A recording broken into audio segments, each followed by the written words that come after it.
It all started with a wink, an unassuming little thing that has led us here today.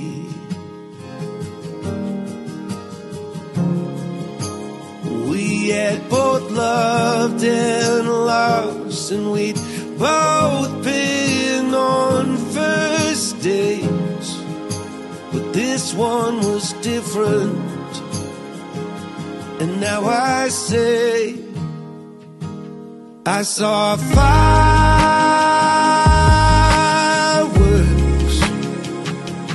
that day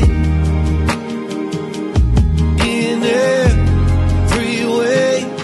I saw fireworks